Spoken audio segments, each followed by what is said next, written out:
All right, I think this is working. It says I'm live, so I guess I'm live. Today is um the release of my wonderful, amazing friend Nairi's book, Grey Dawn. If you have read Rogues and Wildfire, which is the anthology that I was first featured in, Nairi is one of the other authors. She wrote her story, her short story, Grey Dawn, in Rogues and Wildfire. Excuse me. I went for a walk and I have allergies. um, so she wrote that story and she decided to expand that into a full novel. So it is a really cool story about that involves time travel and some really cool stuff from history. And if you want to support LGBTQIA plus authors, here's one for you who is really just an incredibly talented author. I cannot say enough about how wonderful she is.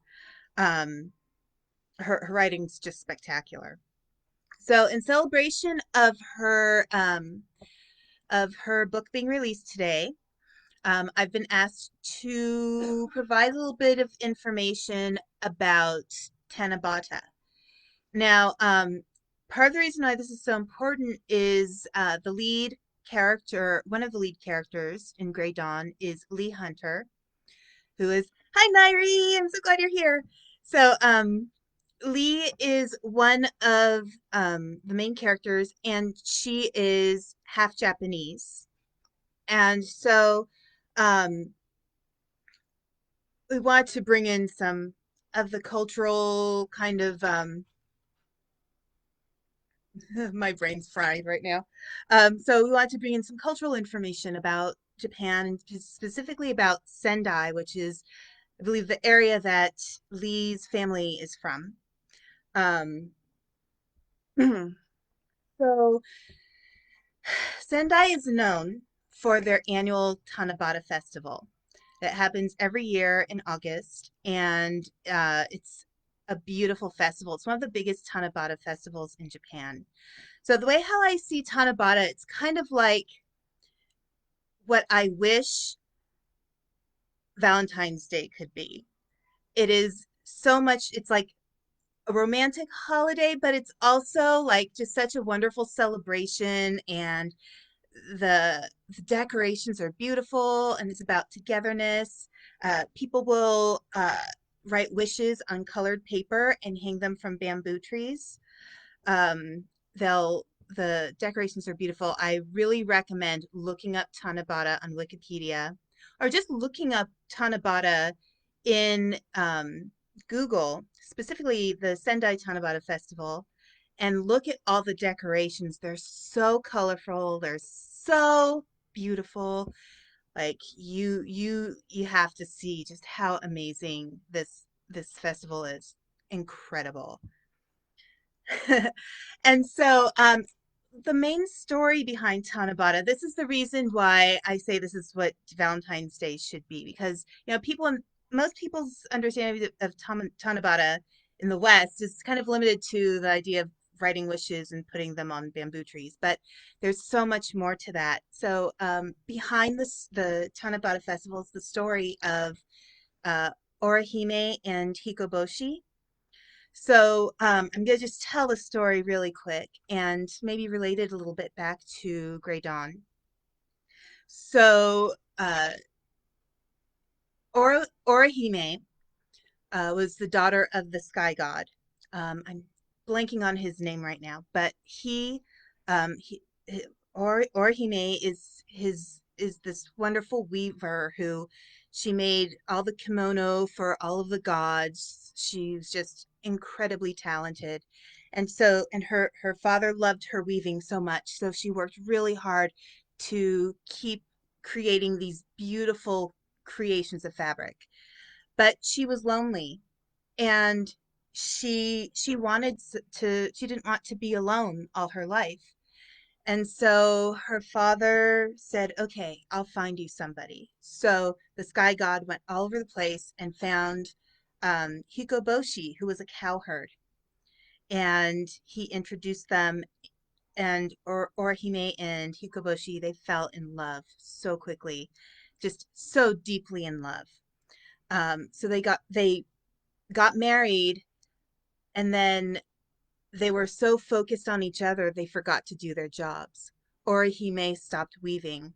Hikoboshi stopped tending to the cows, and so the cows were running wild in the heavens, and the gods were um, their clothes were starting to fall apart, and nobody was fixing their clothes, and so everybody got kind of angry with them that they stopped doing their jobs, and they were so focused on each other. So as punishment, the gods asked that they be split up.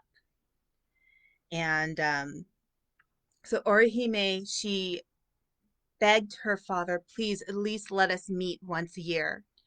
And so he agreed to let them meet once a year. And so every so on the seventh day of the seventh month, they were allowed to meet, but there was a river between them. So, in order to cross the river, some kind birds came and created a bridge from their feathers so they could cross over and spend that time together.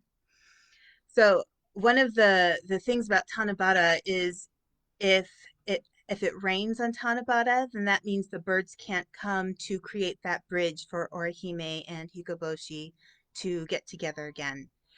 So they always wish for a very, sunny, beautiful day for Tanabata. Now, I want to talk a little bit about the decorations because the decorations have some interesting meaning. So you'll see the paper strips that people use to write their wishes on. And you want to put those wishes as high as possible on the bamboo because then they'll reach the sky god, and it'll be more likely for your wishes to come true. They'll also do strings of paper cranes, which is their symbol of long life. They'll have these decorations that are shaped like purses. They're supposed to be good for business. They'll have nets that'll be paper decoration nets, not real nets, but paper decoration nets that are symbols of good fishing. They'll even have these kind of really pretty little bags that are actually trash bags, but they're paper decoration for cleanliness. They'll also have these beautiful streamers to for improved weaving skills, which is goes back to Orihime. And they also do an ornamental ball, and which is often decorated by the streamers. Um, so it was that last one was conceived of in 1946 by the owner of a shop in Sendai. And so the ball was originally modeled after the dahlia flower, and it's become a very popular kind of decoration for the event. So it's I when reading about this, I've been like thinking, wow, I would love to go sometime. So and one of the cool things also, it's cool, it's kind of weird, but it's cool too. So in Japan, most Tanabata festivals happen on July 7th because they're going by the Gregorian calendar. So the seventh day of the seventh month in the Gregorian calendar is July 7th. But some festivals, including the Sendai Festival, they celebrate it on in August, going by the lunar calendar, which is the calendar that they used to use in Japan. So the cool thing is if like you take, a couple months to visit Japan during like, July and August, you can go to multiple Tanabata festivals in different places and get to see a lot of really cool stuff and enjoy what there is to enjoy. Um, so I actually found something, well, here, let me back up for a second. So, going back to the Orihime and Hikoboshi story, two lovers separated and they can only come together once a year. really kind of gets into a little bit into the story of Grey Dawn, in which these two characters they have been separated by time, and then they've been able to come together again uh, in a really beautiful way. So definitely read it. And since the Civil War is a part of the story, I do want to share that my little surprise for Nairi here is I have an ancestor who served as a doctor during the Civil War.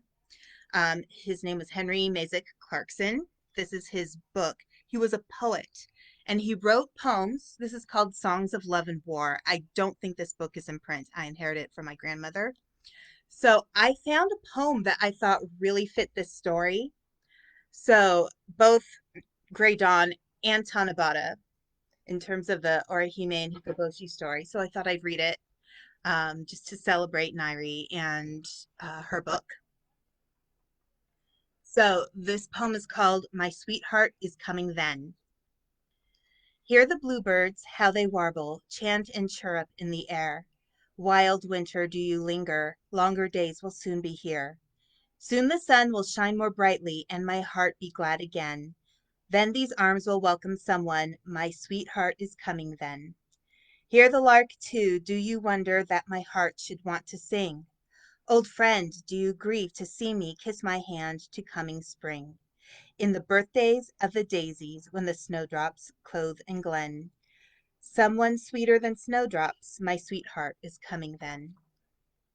In the eventide of Easter, when the moonlight lingers late, and the mockingbird is singing nightly in his wistful mate, in the Easter month of lovers, when the moon is full again, someone who can sing as sweetly, my sweetheart is coming then.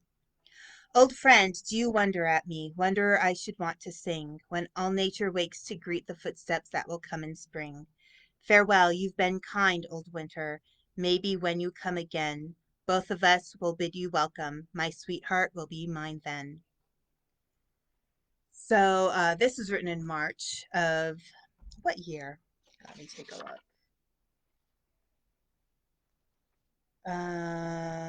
1910 is the publication date.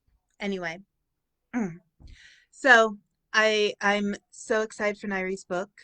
Definitely research Tanabata. It's such a cool holiday, and when you like watch animes or see live action movies or series in Japan where there are festivals, when they do have these summer festivals, some of those festivals are actually Tanabata festivals. So, it's good to learn the reference, what you're watching, what you're seeing in a show, and really appreciate the stories behind these holidays and these festivities and how they're a celebration of love. So please join us in celebrating love in Nairi's story and pick up Grey Dawn. Uh, I'm so excited to read it myself. I haven't yet, but I know that after having read the short story, this book will be incredible. So definitely pick it up. Please support my friend Nairi. Uh, it's just such a good story. So take care. Have a good day. Bye.